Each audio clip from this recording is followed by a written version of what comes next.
سلامونه درنو لیدونکو، نن درته یو په زړه پورې کیسه لرم. تمه تر پایه وګورئ او زموږ چینل در سره سبسکرایب کړئ. یو سړی وایي چې د هند له یو ایالت نه بل ایالت ته د خپلو لوړو زده کړو لپاره روان وم او په اورګاډي کې سپور وم چې له ما سره په څنګ کې یوه ښکلې هندي نجلۍ هم ناسته وه.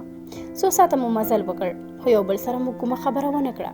یو وخت ګورم چې د نجلۍ موبایل له څوکۍ لاندې غورځېدلی او زما تر بوټ لاندې شوی. موبایل مې راواخیست او نجلۍ ته مې ویل وبخئ، دا ستاسې دی؟ نجلۍ په مینه ناکه او مننې انداز وویل هو. نجلۍ موبایل ځای پر ځای کړه، بیا له ما پوښتنه وکړه د کوم ځای؟ ما ورته وویل د افغانستان. ویې خندل، ولې ډېره ښه ده، افغانان خو ډېر ښه خلک دي. خبره یې پسې غبرګه کړه، ویلې ستاسې هېواد سره مینه لرم، ځکه خو زیات وخت ستاسې په اړه خبرونه اورم چې زیات یې ډېر خواشینونکي دي. همدا څو ورځې وړاندې په کومه سیمه کې یا خاوند له خپلې ښځې پوزه پرېکه کړې وه چې دې خبرې سخته خفه کړم. ما ورته وویل هو، بس جنګ ځپلی هېواد دی نو داسې بدمرغۍ پکې وي. دواړه په خبرو اترو بوخت وو چې خپل منزل ته ورسېدو. نجلۍ زه خپل کور ته د شپې خوراک لپاره راوبللم.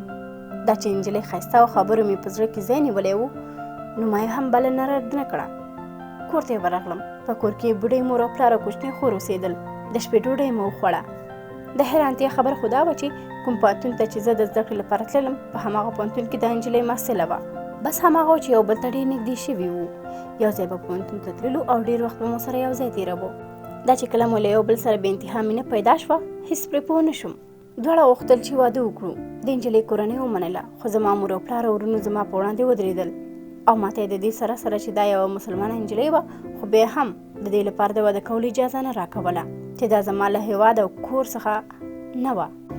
زما کورنۍ په دې فکر کې وه که چیرې زه د بل هېواد نجلۍ سره واده وکړم، نو ګواکې چې ما به تل لپاره له هغوی جلا کړي او زما په ژوند کې به د خوشحالۍ پر ځای غم وي. خو ما بیا هم مقاومت وکړ. د ډېرو ستونزو او مخالفتونو څخه وروسته موږ دواړو په داسې حال کې واده وکړ چې ورونه مې له ما څخه ناراضه وو، خو صرف مور او پلار مې زما د خوشحالۍ لپاره اجازه راکړه. زموږ ژوند ډېر په خوشحالۍ سره تېرېده. په 5 کلونو کې د 2 اولادونو څښتن شوم او د خپلې کورنۍ سره یو ځای خپل هېواد ته راستون شوم. نن ورځ مې ژوند په ډېرې خوشحالۍ سره تېرېږي. د خپلې مېرمنې او ماشومانو او خپل مور او پلار او ورونو سره خوشحاله ژوند لرم. ورونه مې هم نن راسره مل دي.